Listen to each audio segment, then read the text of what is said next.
From LinkedIn News, I'm Jessie Hempel, host of the Hello Monday podcast.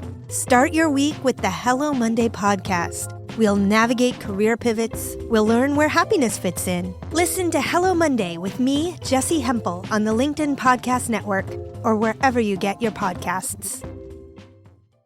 Have you been feeling the effects of stress, burnout, or anxiety at work? Listen to the Anxious Achiever podcast to rethink the relationship between your career and your mental health. Get the Anxious Achiever wherever you find your podcasts and walk away with practical advice you can implement today. LinkedIn presents. The best thing about working on big bets, bold efforts to make the world a better place, is that it can make life rewarding in a deeply personal way. It's easy to be cynical and to think you cannot make a difference, but then you learn you can. You have it within you to solve the problems we face, and just trying to do so will change your life for the better.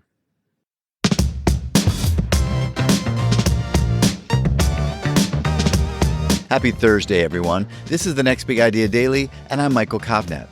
I don't actually know what you're working on right now, but I'm going to hazard a guess that you're thinking too small. You're probably focused on some immediate issue in your personal or professional life, and who can blame you?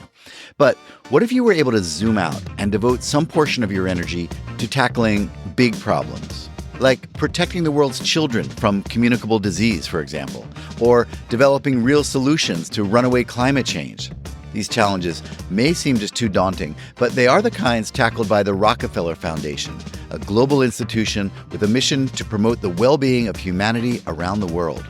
That organization's president, Rajiv Shah, has written a book called Big Bets: How Large-Scale Change Really Happens. In it, he makes an inspiring argument that by going big, we can accomplish far more than by just making incremental changes. And here he is to share some of his ideas. Hello, everyone. I'm Raj Shah.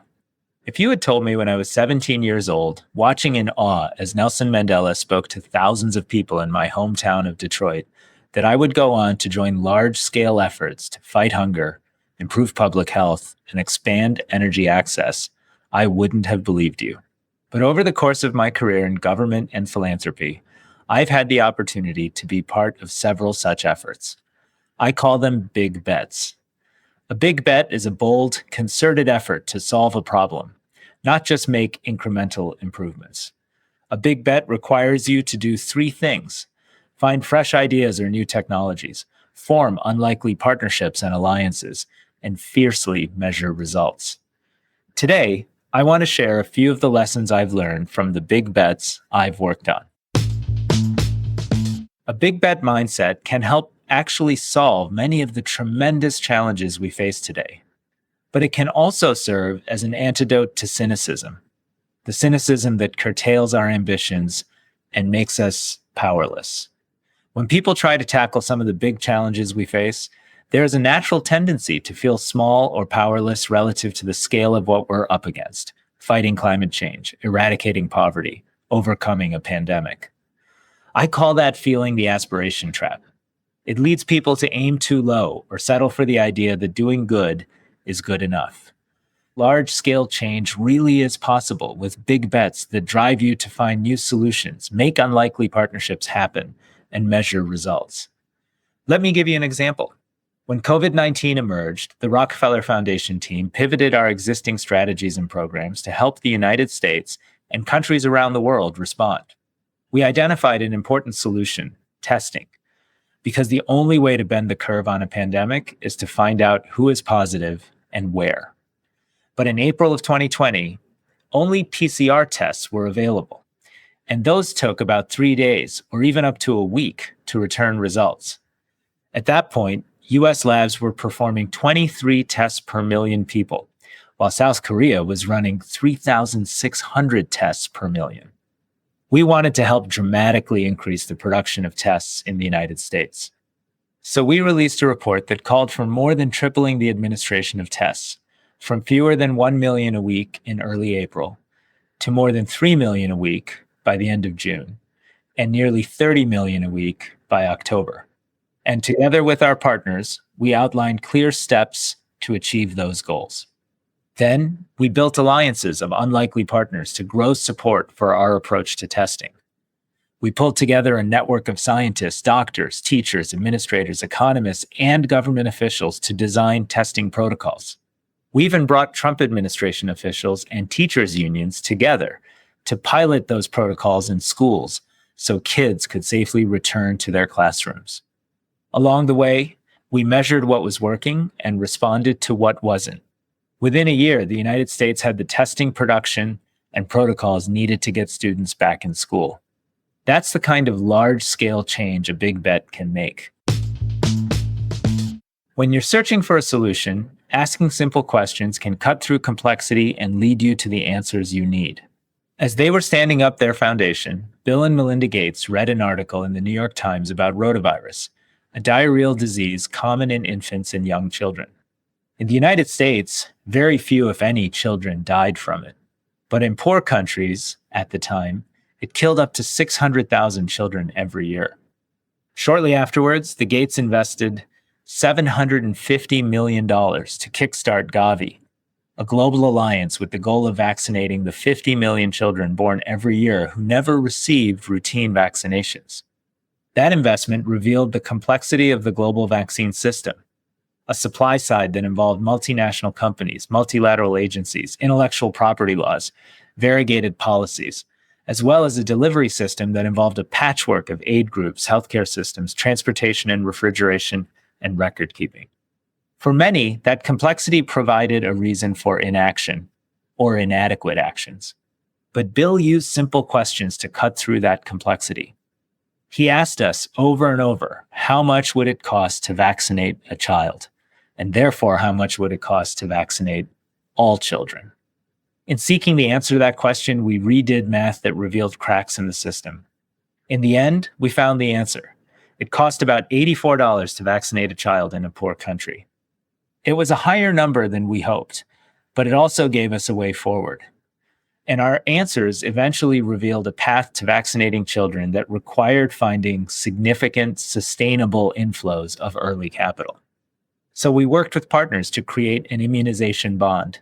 And together with the efforts of countries, UN agencies, and vaccine manufacturers worldwide, Gavi has immunized more than 980 million kids and saved 16 million lives during the last 2 decades.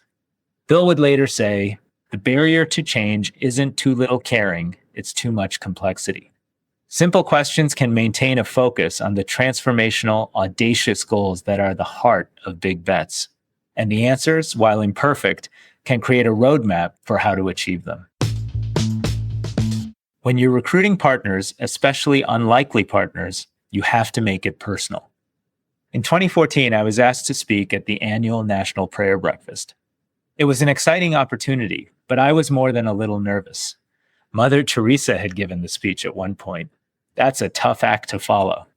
Just a few years before, I had upset many Republicans by accurately pointing out that a budget proposal in the United States Congress to cut USAID would kill 70,000 children in developing countries, as it would have led to reducing the size of life-saving vaccination, malaria, and maternal health programs.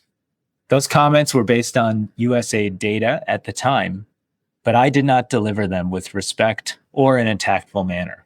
While many progressives hailed my statements and invited me onto cable news, my comments had understandably made a lot of Republican leaders, including the Speaker of the House, upset. I had a choice. I could have doubled down and won partisan praise, or I could visit with those I offended, apologize, and learn about their personal values and commitments to our cause. I chose to make it personal. I worked to get to know what drove lawmakers' interest in the issues. I spent time with them, often traveling to their home districts or abroad. And I shared my own values and concerns. We even prayed together. In just a few years, I found many committed, if unlikely, allies in an increasingly polarized Washington. When I urged people at the prayer breakfast to come together as good Samaritans to end extreme poverty, people of both parties stood up and cheered. And in the years that followed, conservative Republicans and progressive Democrats co-sponsored and passed important legislation to reestablish America as the world's humanitarian leader. I learned that opening up, being vulnerable, and making it personal was a path to building authentic relationships and trust, the most important elements of true collaborations. Working to make the world a better place changes you more than you might change the world. The best thing about working on big bets, bold efforts to make the world a better place, is that it can make life rewarding in a deeply personal way. It's easy to be cynical and to think you cannot make a difference, but then you learn you can. I was deeply inspired when Nelson Mandela visited Detroit when I was a kid. One stop on his triumphant U.S. tour after his release from prison. I remember sitting on my family's couch in our living room watching every minute of the coverage of the visit, including his amazing speech at Tiger Stadium. Watching the visit, I realized that I wanted to do something meaningful with my life. But I had no idea what that meant, how to do it, or if I had what it took. Decades later, I took my kids to Robben Island to visit the prison in which Mandela lived for 27 years. I have learned that you do not have to be Nelson Mandela to make a difference in the world. You have it within you to solve the problems we face, and just trying to do so will change your life for the better. Okay, that's our show for the day, everyone. If you got something out of it, please leave a rating or review in your podcast player. It really helps us spread the word. And if you're looking for more big ideas, check out our Substack newsletter. It's called Book of the Day, and you can find it by following the link in the episode notes. I'm Michael Kovnat. See you tomorrow.